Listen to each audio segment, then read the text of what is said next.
Hola, ¿cómo están? En esta clase vamos a seguir trabajando la historia de los medios de comunicación masivos. En particular nos vamos a abocar en esta ocasión en los que son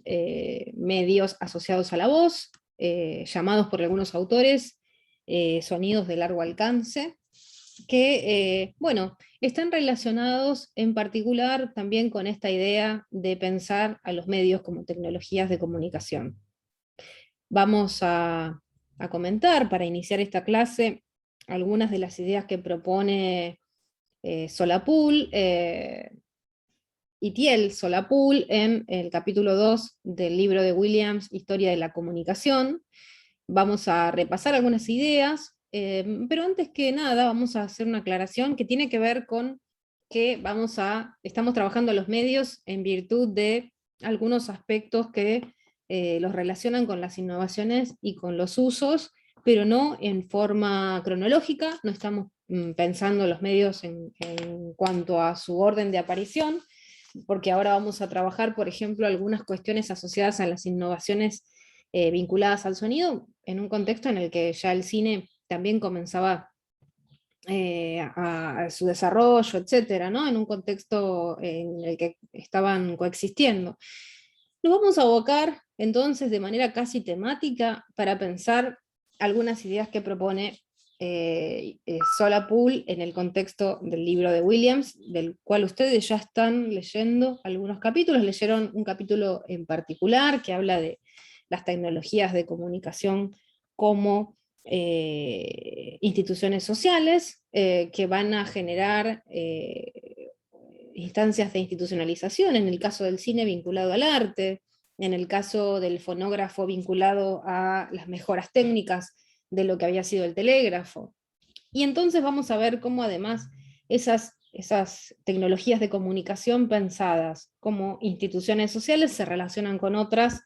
y cómo generan sentidos tanto en la instancia de producción como de recepción, las cuales no tienen por qué ser coincidentes, pero sí están en relación estrecha y eso también lo vamos a ver. Entonces nos dice Ixtiel de Solapul en este capítulo de Historia de la Comunicación. De Solapul es un investigador que nace en 1917, fallece en 1984, perteneció al MIT, fue un desarrollador de diferentes aspectos que tienen que ver con la comunicación. Tiene un texto que se llama Tecnologías de Libertad, que es bastante interesante y que de alguna forma sienta las bases para lo que luego será lo que refiere a economía política de la comunicación, en términos de teorías de sistemas de comunicación, de redes, ¿no? Que digamos, va a tener una serie de desarrollos, y Solapul en pensar cómo se van desarrollando históricamente los diferentes sistemas de comunicación y cómo van constituyendo espacios en el contexto de la economía de los países. Nos va a decir este autor entonces, que escribe el capítulo 2 de Historia de la Comunicación de Raymond Williams, del volumen 2 de Historia de la Comunicación, nos va a decir, bajo el título El robot habla, lo siguiente, cito: 5 siglos después del nacimiento de la imprenta, algo extraño ocurrió. Una nueva tecnología logró hacer con la voz, esa forma tan primitiva de comunicación humana, lo que antes solo podía hacerse con la impresión: almacenarla, repetirla y transmitirla a grandes distancias. Los tres inventos que transformaron el uso de la voz humana, el teléfono, la radio y la grabadora, fueron en un primer momento concebidos como mejoras en el sistema telegráfico. Thomas Edison ideó el fonógrafo porque pensaba que el teléfono de Bell era, en cierto modo, menos práctico que el telégrafo que lo había precedido. Ya que pocas personas podían permitirse tener un teléfono en sus casas, Edison pensó que sería mejor que el mensaje oral pudiese ser enviado de una oficina local, con un puesto local de telégrafos, y que el receptor llamase entonces para escuchar el mensaje grabado. No concibió el fonógrafo como un instrumento de ocio. Si nosotros hacemos y nosotras hacemos una lectura de esta primera cita, o de la manera en la cual Solapul inaugura este capítulo, podemos pensar en varios elementos. En principio, que la invención de la técnica o las innovaciones técnicas pueden emerger, aparecer de una manera pensadas con un diseño determinado, como mejora de otros aparatos que ya existen, o como propuesta determinada, por ejemplo, en el caso del teléfono, para el entretenimiento, y puede ser que finalmente ese uso no sea el que se les dé en la práctica, y que lo obliguen también a transformarse a esa tecnología hasta un momento que podemos llamar de estabilización, donde también establece un diálogo en particular con las personas que van a hacer uso de esas tecnologías. En el caso del teléfono, por ejemplo, tenemos que pensar que era un medio, como señala acá Solapul, que era costoso, que tenerlo implicaba desembolsar grandes cantidades de dinero, y que podía pensarse entonces de uso para personas vinculadas con lo comercial, o con actividades, como personas muy ocupadas de la sociedad que tenían acceso y que además podían adquirir el teléfono y implementarlo en su propia vida. Pero lo que nos van a señalar los autores es que, por ejemplo, el teléfono era una tecnología de uso de redes, o sea, tenía que haber más para que pudiera establecerse de manera posterior, como ocurrió, la estabilización del teléfono en términos de interacción de ida y vuelta con usos conversacionales. Entonces, podemos pensar en cómo esa tecnología está imbricada en el marco social en el cual se va a desarrollar, y en el cual se le van a atribuir determinados usos. En el caso, por ejemplo, que menciona Solapul, de en particular el el telégrafo inicialmente, luego el fonógrafo o gramófono, después cuando ya el fonógrafo adquiere un uso recreativo, más que nada para escuchar música, porque el hábito de escuchar música ya estaba dado en los hogares de principios del siglo XX, la gente se trasladaba en las ciudades para ir a escuchar orquestas, ese hábito ya estaba instalado, el de consumo musical. Entonces aparece el fonógrafo para mejorar la calidad de lo que ya había sido el telégrafo en su momento, y volverlo también de alguna forma más simple a su uso, a diferencia de estos usos casi elitistas o específicos para el teléfono, pero finalmente el fonógrafo va a adoptar más que nada usos recreativos, la gente lo va a utilizar para escuchar música, lo que después se va a perfeccionar o cambiar en una tecnología similar como la del gramáfono, ¿no? Entonces, vemos cómo, si bien un medio es diseñado para mejorar la idea de comunicación a distancia, comunicación que va a desanclar, como dijimos en algún otro momento, tiempo y espacio, en términos de que hasta el momento del surgimiento del telégrafo, las comunicaciones se daban de un punto a otro a partir del transporte que pudiese llevar los mensajes, es decir, fuerza animal, fuerza humana, caminando, corriendo, lo que fuera, a caballo o de manera posterior con otras formas de transporte, pero el mensaje tardaba en llegar a quien estaba destinado, el tiempo que tardara ese recorrido, lo que el telégrafo posibilitó ya cuando se estabiliza como tecnología en 1830 es poder hacer esas comunicaciones de forma simultánea, es decir, a través de un código poder transmitir mensajes, lo que a la vez transformó la práctica de ciertas profesiones como el periodismo, porque se podía contar con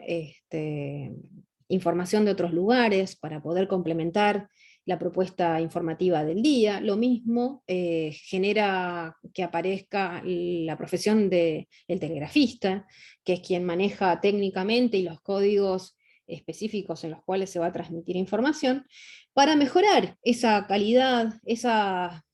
calidad de comunicación y esas formas de comunicación que habían desanclado también el tiempo y el espacio,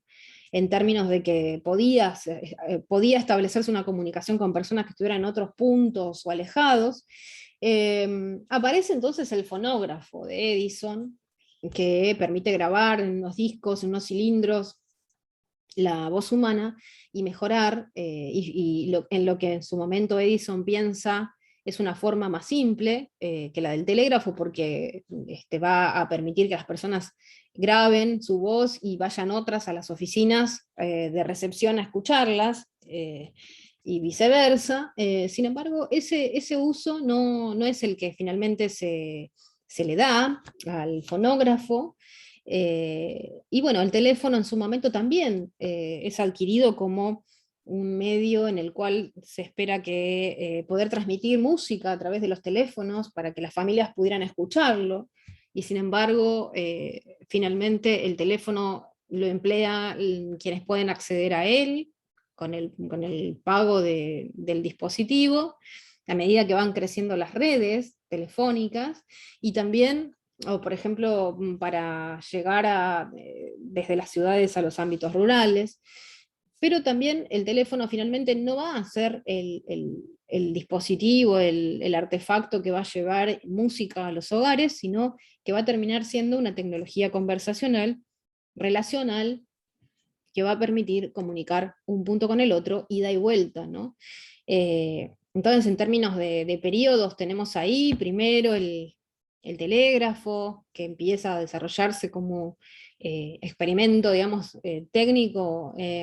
sobre 1700 y se consolida en 1830 con Morse como un dispositivo para emitir información a pesar de la distancia, casi de manera simultánea, o sea, en el mismo momento. Tenemos las mejoras que Edison piensa para esa forma de comunicación a través del fonógrafo, que termina teniendo un uso recreativo mayormente. Y después tenemos el desarrollo de Bell, por parte de Bell del teléfono, también, fines del siglo XIX, casi pensado como un uso recreativo que no funciona y que termina siendo, con el paso de los años, conversacional y vincular en particular. Tenemos ahí ya el desarrollo también, fines del siglo XIX, de la tecnología que sería una tecnología sin cables, inalámbrica, que tendrá unos usos militares inicialmente y culturales de forma posterior, que se va a constituir como la radio, ¿no? Hacia ya las primeras décadas del siglo XX. Entonces vemos cómo, más que nada, una tecnología es diseñada de una forma, pero adquiere distintos usos y está en diálogo con ese contexto histórico y social de emergencia. Solapool nos va a decir en su texto, que es sumamente interesante, lo dejamos a disposición para quien quiera leerlo como bibliografía complementaria. Nos va a decir, el teléfono de Bell va a adquirir entonces, después de sus intentos de ser recreativo, un uso conversacional. El análisis que va a hacer Solapool es que el teléfono permitía comunicarse a amigos y amantes. Quizá al ser la contrapartida, lo que estaba ocurriendo en cualquier otro medio, preservó a la sociedad de convertirse en un sistema de masas, mucho mayor de lo que podría haber sido. Supongamos que el teléfono hubiera resultado técnicamente imposible y todos los mensajes electrónicos pudieran ser enviados solo a través de una corriente de difusión a la población en masa. ¿Cuánto más uniforme y reglamentada a nivel colectivo hubiera resultado nuestra organización social?, se pregunta Solapool. Lo que nos está diciendo ahí entonces es que la convivencia entre el teléfono y la radio, de alguna forma permitía pensar también en formas de tecnologías para la libertad, en el sentido en el cual de alguna manera los usos del teléfono, que fueron contemporáneos con los usos de la radio, permitieron establecer otro tipo de flujos comunicacionales y no solamente unidireccionales, como se podía esperar en el caso de la radio. La imagen que ustedes ven ahí de fondo es la de la película La Antena, dirigida por Esteban Sapir en 2007, que plantea que en una ciudad futurista los residentes perdieron la voz gracias a la televisión, que no es algo que estamos revisando ahora, pero sí en este sentido se parece a lo que señala Solapool, en términos de que aparecen como mensajes unidireccionales que generan determinado impacto en la recepción. Entonces, justamente hubiese sido un futuro bastante distópico el que propone o analiza Solapool o imagina Solapool a partir del desarrollo de la radio y del teléfono, si solo hubiese existido la radio, por ejemplo, en un sistema totalitario y no el teléfono a la vez, que permitía otros flujos comunicacionales. Bueno, esto es algo que aporta Solapool en particular, como una curiosidad. Es interesante ver La Antena, la recomiendo, la película de Sapir, muy interesante porque bueno, es una película argentina que está hecha en blanco y negro y que plantea un debate muy interesante o una idea que prima en las teorías de comunicación, que es las posibilidades de los medios masivos del siglo XX para la manipulación de las actitudes de los oyentes, ¿no? Y está planteado también desde las representaciones casi caricaturescas que se tuvieron en su momento de las masas. Entonces, bueno, veamos cómo evoluciona la radio, ¿no? Como última de las tecnologías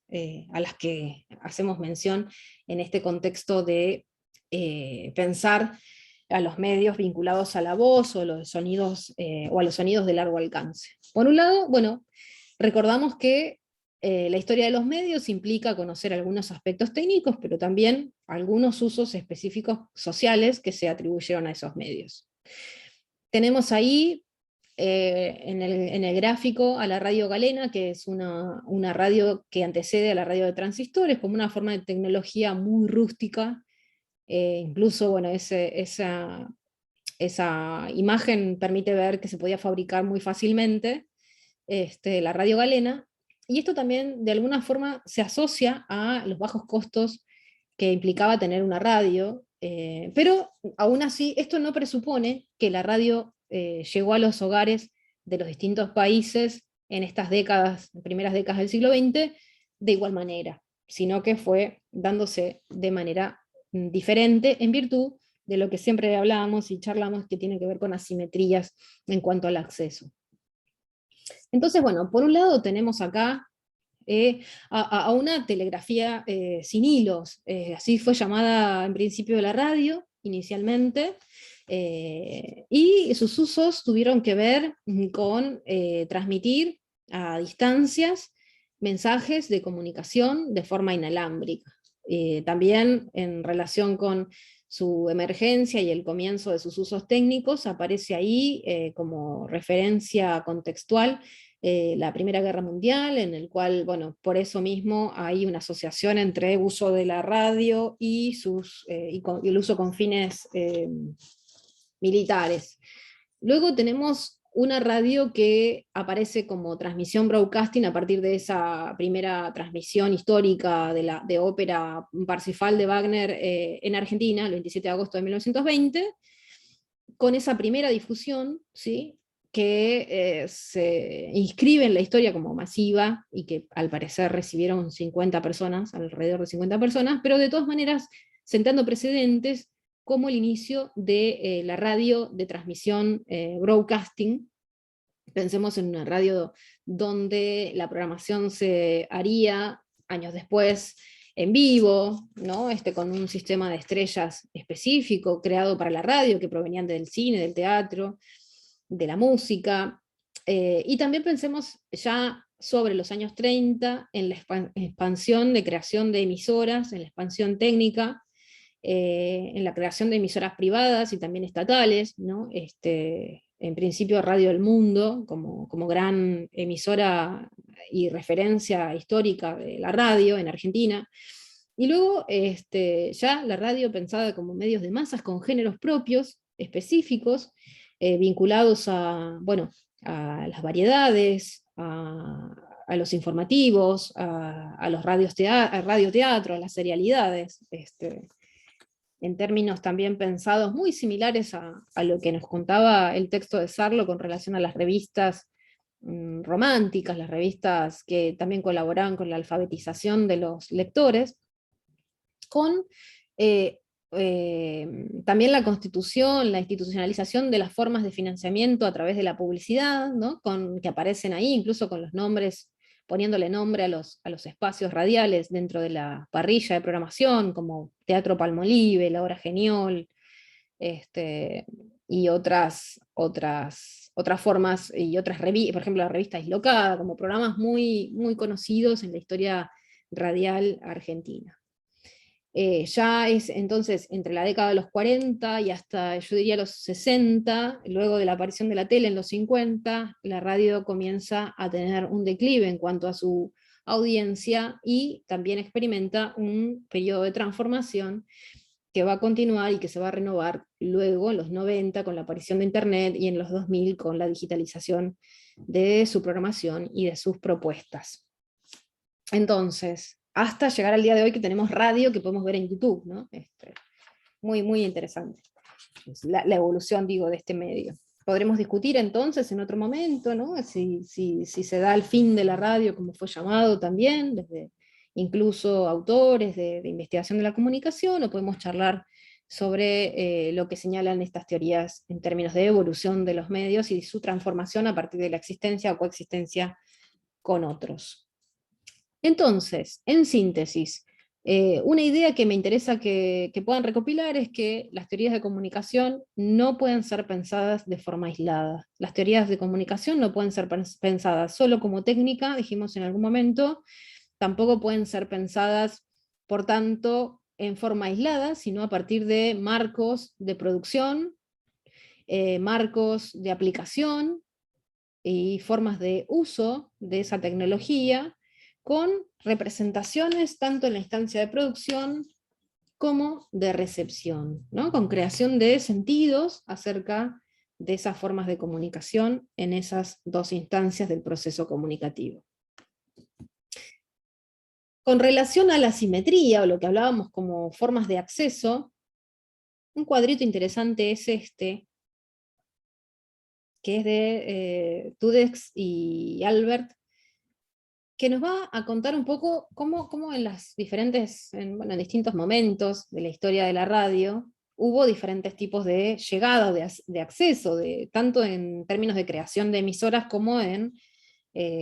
los dispositivos con los cuales se contaba en el hogar, ¿no? Entonces nos cuenta que, por ejemplo, en los años 40, en Argentina,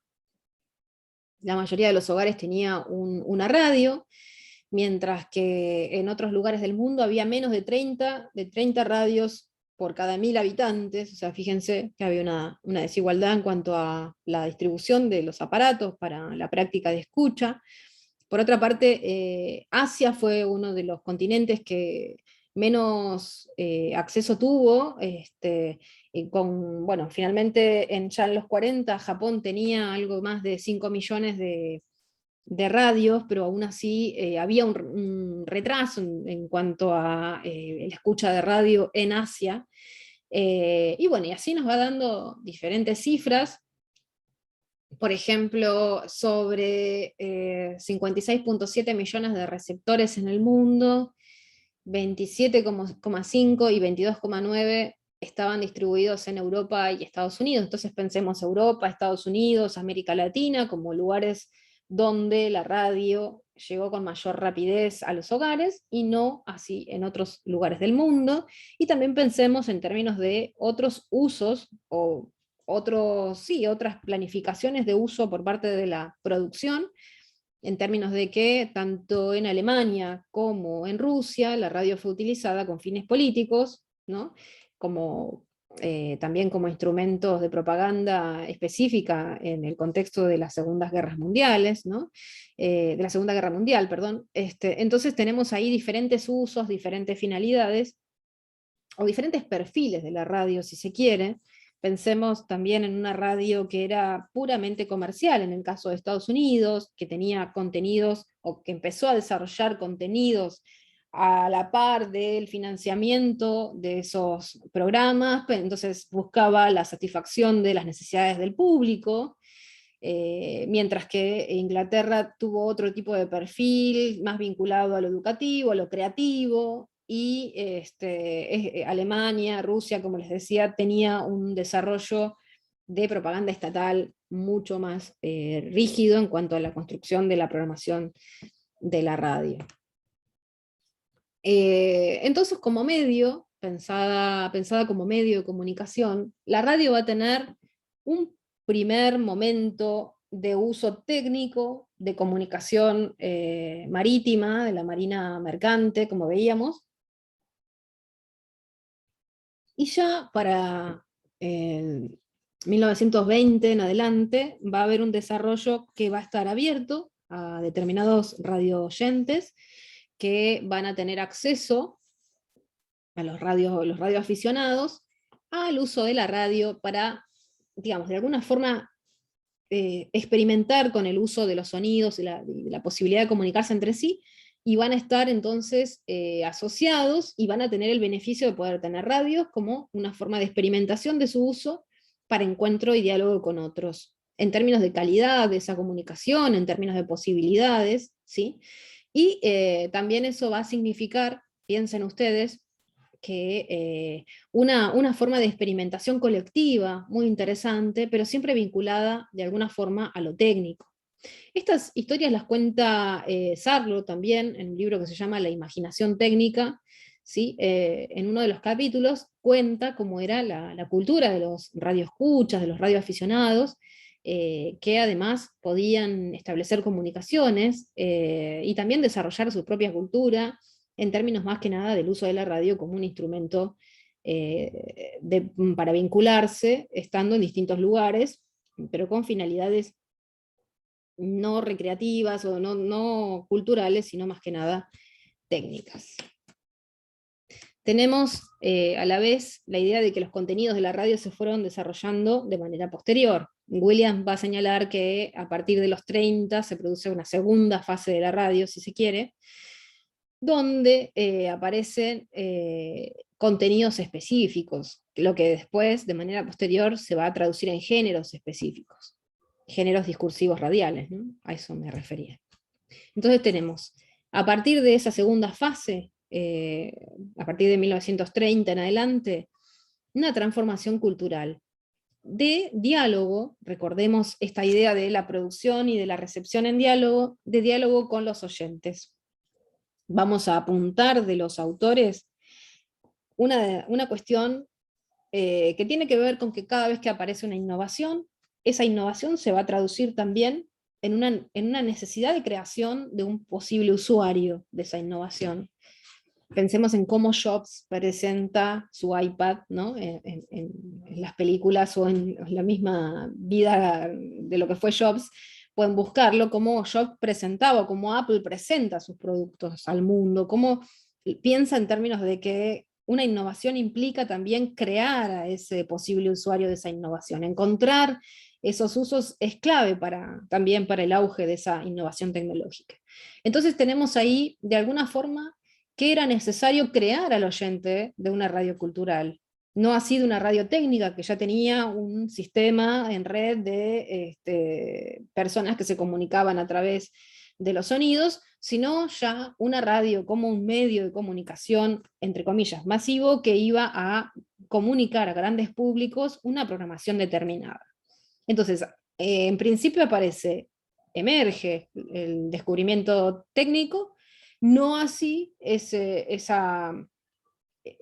perfil de producción específico-cultural que luego se puede asociar al entretenimiento, a la educación y también a otros intereses específicos de quienes están conformando la recepción. Digo, intereses específicos porque, por ejemplo, hay un ejemplo en el cual se dice que las casas de clases medias argentinas de 1900 en adelante tenían la costumbre de escuchar música. Había quien tocara el piano, por ejemplo, tenían un pequeño piano, que casi siempre tocaban algunas mujeres que habían tenido posibilidades de acceso o de aprendizaje, por lo que las casas ya tenían como costumbre la escucha de la música. Eso también sienta de alguna manera las bases o las condiciones para que el fonógrafo o el gramófono llegue a los hogares como forma de escuchar música sin tener que trasladarse a los lugares donde habían grandes recitales, etcétera, sino que la música pudiera llegar al hogar. No ir yo hasta los lugares de los recitales, sino que los recitales vinieran de alguna manera hasta mi casa. Esa situación, esas condiciones, esas situaciones técnicas también, posibilitaron que la radio de alguna manera tuviera en sus inicios ese lugar. La radio cultural específica, ¿no? No solamente la radio técnica. Entonces vemos cómo aparece una estrecha relación entre la institucionalización del financiamiento a través de la publicidad, que incluso va a tener una mirada por parte de los oyentes bastante positiva. Los oyentes de la radio van a decir, nos gustan los avisos, nos gusta que haya avisos porque los avisos dan cuenta de información interesante que nos puede servir, información útil. En el caso de Estados Unidos, ese financiamiento va a estar institucionalizado a través de empresas privadas.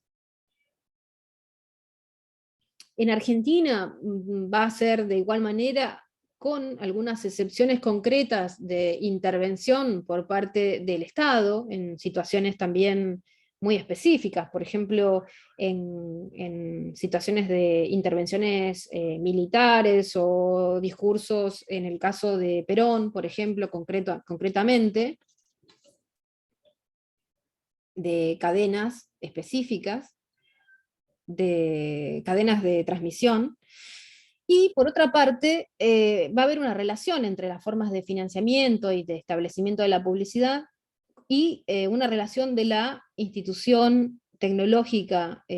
radial con el Estado, como les decía yo, con los usos que el Estado directa o indirectamente pueden hacer de la programación radial o de su colaboración con su financiamiento. Y por otra parte, también en lo que hace a contenidos, programas y temas, ¿no? O perfiles de la misma radio, haciendo dos aclaraciones. La primera es que la programación de la radio es la que da cuenta de su perfil como institución cultural y tecnológica, ¿no? La programación es la que va a definir también sus formas de financiamiento y también las relaciones, como decía yo, con el Estado y los mercados o los ámbitos publicitarios. Pido disculpas porque me distraigo porque hay un animal que está justo enfrente mío maullando y me distraigo. Continuemos. Entonces, ¿cómo era la programación de la radio en esas primeras décadas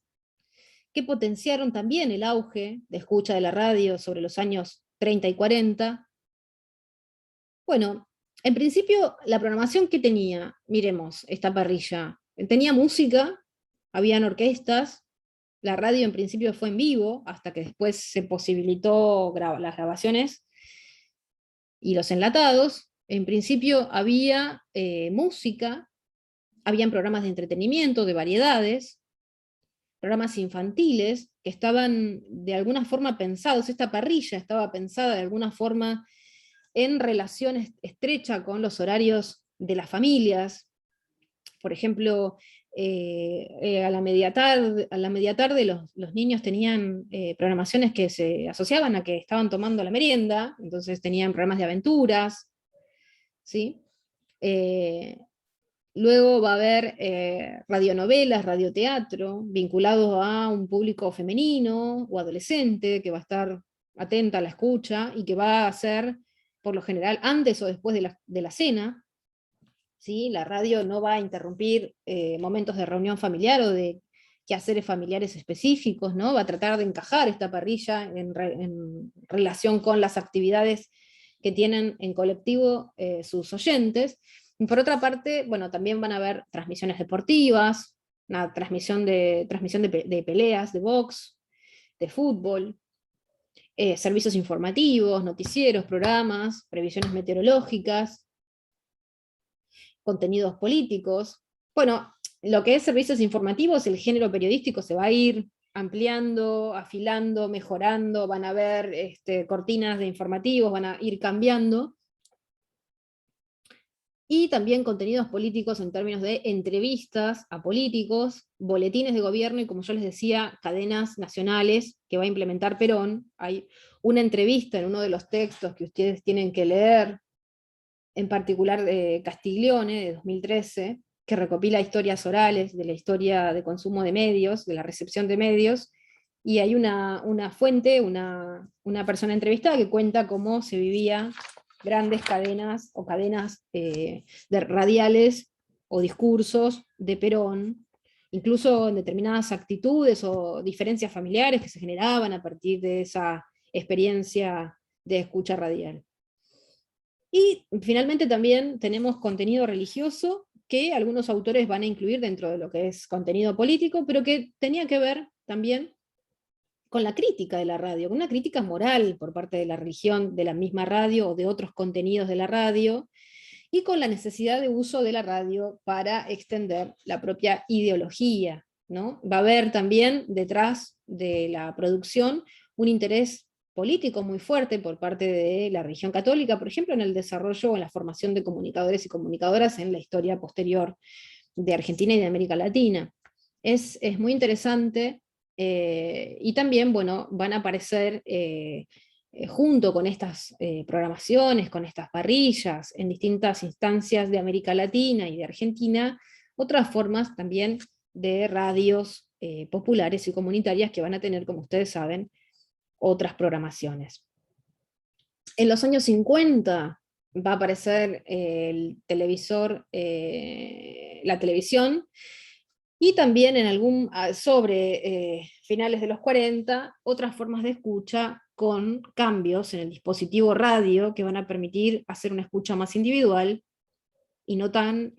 familiar o colectiva, lo que también eso va a repercutir, como decimos, en esta relación entre producción y recepción en el contenido de los programas. Van a haber programas nocturnos destinados a un público joven, etc., ¿no? Van a ir cambiando en diálogo con esos usos o con esas formas de uso o de escucha de la radio. La idea entonces, también importante que hay que anotar, en función de lo que hablamos del acceso, en función de lo que hablamos de esta relación entre producción y recepción, es que la simetría no implica pasividad. Esto puede parecer,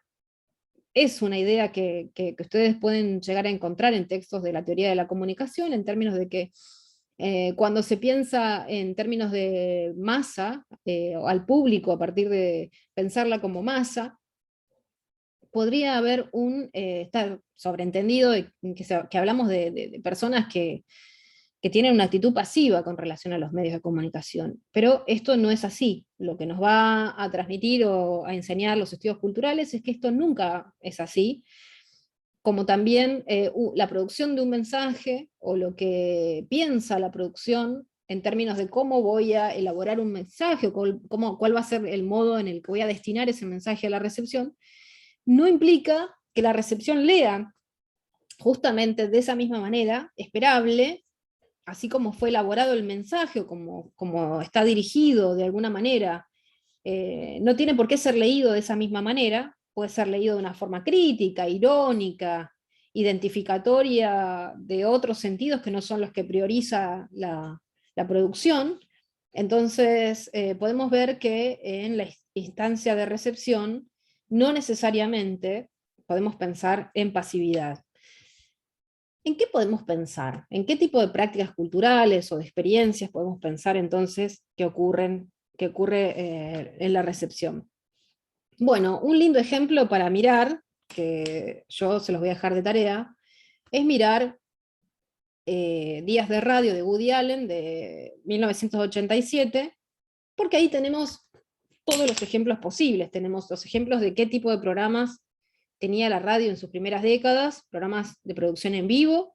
con un Star System, con un sistema de estrellas de la radio que venían del teatro, del cine, de la música, con contenidos que tenían que ver con el entretenimiento, con los juegos, con la música, con la narración de historias, con grandes experiencias históricas de escucha en términos de la experiencia con la transmisión de La Guerra de los Mundos por parte de Orson Welles, que fue una lectura de una historia de la literatura que en su momento en Estados Unidos fue tomado como un hecho real, que hizo que muchos oyentes entraran en pánico. Bueno, todos esos hechos, eso ocurrió en 1938. Todos esos hechos aparecen de alguna forma relatados por el narrador o por las historias que propone la película o esta pieza que se llama Días de Radio. Y también es interesante verla para pensar, bueno, estas ideas de valoración por parte de cómo se valoraba socialmente, moralmente a la radio como un elemento más de la vida del consumo, de la vida cotidiana, cómo era esperar un programa, esperar a que determinada programación llegara, qué pasaba en el interior de las casas, bueno, cuáles eran los aprendizajes que la radio generaba, ponía a disposición o suscitaba, y cuáles son las experiencias de memoria, qué recuerda a la persona y cómo lo recuerda en términos de qué implicancia tiene el medio en su propia historia o su propia biografía, que es un poco lo que el ejercicio que hace el narrador en el contexto de la película. Ustedes van a tener una serie de links al final de esta clase en los cuales van a poder acceder a la película para poder verla. Y van a tener que leer también dos textos. Uno es el de Castiglione, 2013, que va a contar un poco cómo es la experiencia de escucha de la radio desde sus primeras décadas hasta los años 50, hasta la aparición de la televisión. Y otro que es de Marona y Sánchez Vilela, del 2004, que habla de la investigación de la recepción de la radio en Uruguay. Ambos tienen puntos de encuentro. En principio, ¿qué nos va a decir Castiglione? Nos va a señalar, nos va a mostrar cómo la radio como dispositivo de comunicación tenía un lugar específico en la radio, en la casa, perdón, tenía un lugar específico en el ámbito doméstico, familiar. Un lugar específico, estaba en la sala, ¿no? En algunas casas podía llegar a estar en la cocina, ¿no? Cerca de los lugares de encuentro, de reunión colectivos. ¿Cómo se escuchaba? ¿Cómo era la escucha? Individual, colectiva, pública, privada. ¿Cómo era la escucha? ¿Cómo se producía la escucha? ¿Qué escuchaban? ¿En cuáles horarios? Un poco esto de lo que yo señalaba en términos de cómo se complementaba la vida familiar y los horarios de escucha de la radio. ¿Cuándo se proponían programas por parte de la programación radial a los cuales se tenía que prestar atención, como las narraciones de las novelas, ¿no? Donde había que estar escuchando la radio atentamente? ¿Cuáles otros horarios eran horarios musicales, donde se podían hacer otras actividades a la misma vez? ¿Cómo era la conexión con otros que estaban estaban distantes en términos de pensarnos en relación de oyentes, o sea, de aquellos otros que también vivían la emoción de la escucha de la radio, la experiencia de identificarse con algunos contenidos de la radio? ¿Cómo estaba dada la percepción de la realidad por parte de estos oyentes en términos de representaciones? Como dijimos, como hablamos en la clase anterior, las representaciones son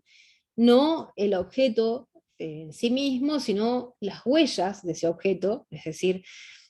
cuáles ideas completábamos también a partir de las propias creencias para poder crearnos imágenes acerca del mundo. Hay autores que, que indican que la idea de que los medios construyen aquello que nosotros no conocemos de manera directa, y a través de sus relatos nos permiten reconstruir eso que no conocemos del mundo, por lo que generamos entre todos un conocimiento colectivo a partir de la experiencia con esos medios. ¿Cuál es la experiencia cognitiva de imaginación también? Esta idea de completar aquello que no puedo ver, pero que la historia me está transmitiendo, en términos de, con instrumentos que la radio generaba, digamos, esas necesidades de incentivar la imaginación a partir del sonido y del discurso, de los acentos, del relato de las historias, del uso de otros sonidos que no fueran la voz, del uso de los silencios, cómo construía a partir de esos instrumentos concretos de la radio, de contar que tiene la radio, esas historias que se volvían verosímiles, que se volvían creíbles para sus oyentes, cuáles eran las historias populares de familia, de romance, de terror, ¿no? De familia, los Pérez García creo que se llamaban, que eran la historia de una familia, el devenir de la familia, qué le pasaba a cada uno de los hijos, a los padres, de romance en términos también de lo que pasaba con las novelitas de principios del siglo XX, es decir, que completaban las fantasías, las necesidades de aspiración romántica, afectiva, incluso erótica de quienes escuchaban esa programación, de terror, por ejemplo, para un público adolescente que moría de miedo cuando le explicaban que venía el león y hacían una representación del sonido del león, no el sonido en sí del león, sino una representación del sonido. Pensemos en que tal vez si escuchamos un gallo cantar, no lo identificamos como el canto de un gallo, pero si tenemos un enlatado que es típicamente el canto de un gallo, todos vamos a identificar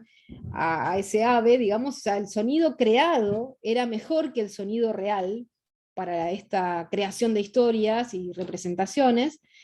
En el caso argentino también hubo historias gauchescas, ¿sí? Tradicionales, folclóricas, historias también un poco de terror y de mitos argentinos, del norte argentino, por ejemplo, y ficciones también después creadas y escritas específicamente para la radio.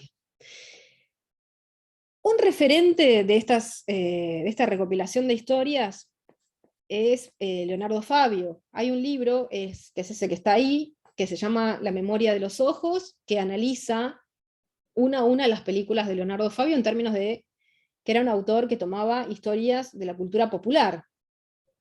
¿sí? Personajes e historias de la cultura popular. En el caso de Nazareno Cruz y el Lobo, que es una película de Fabio, tiene como antecedentes al radioteatro, ¿no? Primero fue un radioteatro y después, de manera posterior, fue una película. Ya les digo de qué año, porque no me acuerdo, de 1975 la película de Leonardo Fabio, y tengo entendido que de los años 40 el radioteatro. Entonces, miren qué interesante la relación, como hablábamos en un momento de las clases anteriores, y también la situación de hibridación de los medios, del uso de unas historias contadas de una forma, llevadas a otra manera y a otros géneros, en este caso de la radio al cine. Veíamos también historias como con el nombre de La Rosa de la Literatura al cine, y también cómo también van conformándose las formas de financiamiento, los diálogos entre producción de la programación y las necesidades en el caso de las revistas de los lectores, en el caso de la radio, de los radioescuchas, y cómo en ese diálogo se va conformando el medio, la tecnología de comunicación, y también se van creando sentidos de la experiencia, sentidos de la recepción, sentidos en lo que tiene que ver con esas historias y con esos lenguajes específicos, que en el caso de la radio era un lenguaje sonoro que incentivaba, como dicen muchos autores, casi de manera trillada, la imaginación, ¿no? Que permitía, también como la literatura, el recrear aquello que faltaba, que era lo visual. Entonces, esa representación no era solamente de las historias, sino también del medio mismo. Lo que van a decir los autores que ustedes van a leer es que la representación en la recepción acerca de la producción era no solamente de las historias que me contaban y yo me las creía, me identificaba con ellas, las criticaba, las hacía parte de mis conocimientos, conocía también el mundo a través de esas historias, sino que también yo tenía ideas acerca de qué pasaba en la radio, si la radio era en vivo, si era grabada, cómo era, yo imaginaba, mientras esperaba ese programa de radio, cómo lo estaban haciendo, cómo lo iban a hacer. Incluso había ideas acerca de que los actores malos de los radioteatros eran en efecto malos y les escribían cartas o los esperaban afuera de los estudios, ¿no? Había toda una representación acerca de no solamente las historias, sino también del medio mismo en esta práctica de consumo radial. Y como ustedes ven, las formas de escucha también pueden variar de colectivas a individuales en función de cómo es la forma en la cual se transmite el contenido, ¿no? Ya sobre la llegada de los años 50, la llegada de la televisión, digamos, no se produce un declive de la radio de manera automática, sino que se sigue escuchando la radio, y la radio se va a reinventar, ¿no? Podemos acá, vamos a discutir, yo creo, unas clases más adelante, el fin de los medios, si realmente cuando aparece un nuevo medio es el fin del que lo antecede o del que prepara al público de alguna forma para sus nuevos lenguajes, o lo que hacen los medios, como en una ecología, como en un ámbito ecológico, es transformarse, adaptarse, y la radio entonces se va a volver mayormente informativa, va a tener, tanto desde los géneros como desde los horarios, como desde distintos aspectos que después se van a volver a reinventar con el paso a la digitalización. Se va a reinventar la radio y va a ser también, para poder seguir siendo una propuesta de consumo en la instancia de recepción. Otra autora que ustedes tienen para leer es Marona y Sánchez Vilela, que yo les decía, que investigan ellas la recepción de la radio en Uruguay. Tienen esta idea interesante que es definir qué es la memoria de la recepción, es decir, definir eso que está pasando en la recepción cuando se consume un medio de comunicación. Lo van a definir como recuperar a través del recuerdo la significación que tuvieron algunas prácticas culturales y de consumo en la cotidianidad. Esto, pensado en perspectiva histórica, podría derivar en un ejercicio que ustedes pueden hacer en sus propias casas, con sus propias familias, indagando cómo eran, por ejemplo, los aparatos de reproducción de música de sus padres, qué soportes utilizaban, qué escuchaban, en cuáles lugares, bajo qué modalidades, si de forma individual, colectiva, qué sentidos cobraba ese tipo de música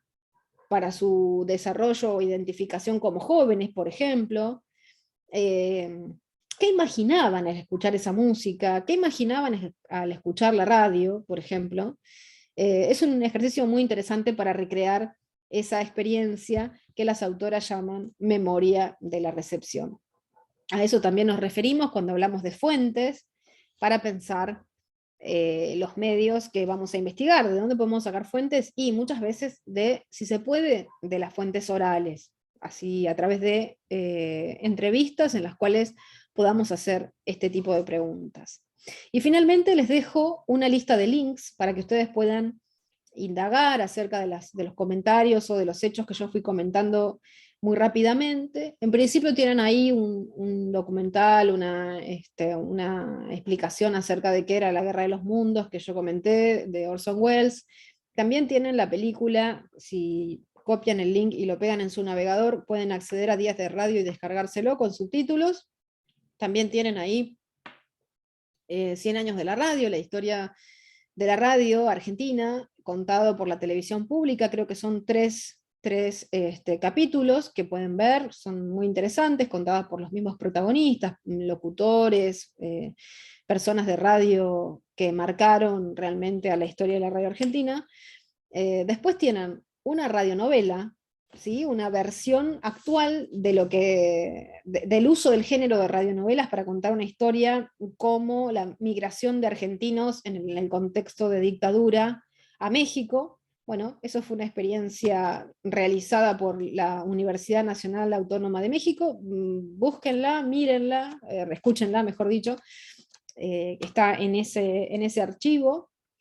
sonoro, una radioteca. Después tienen una autoserie, que ya es más en términos de entretenimiento, en Spotify, que es una serie que cuenta historias de tecnología muy interesantes, que es como una novela, pero contada en Spotify. Después tienen otro video muy interesante, que es la historia de la masterización, que hace una investigadora, exploradora de sonidos como Sol Reza. Y tienen una página interactiva transmedia de cuando se cumplió un siglo de las primeras transmisiones broadcasting en Argentina. Con todos esos links que ustedes pueden explorar e incluso sugerir si quieren algunos otros más para el grupo, en el canal de WhatsApp. Yo me despido y nos vemos la próxima y seguimos leyendo y trabajando la historia de los medios, en ese caso, en el caso próximo de fotografía y de cine, concretamente para seguir haciendo ejercicios. Muchísimas gracias.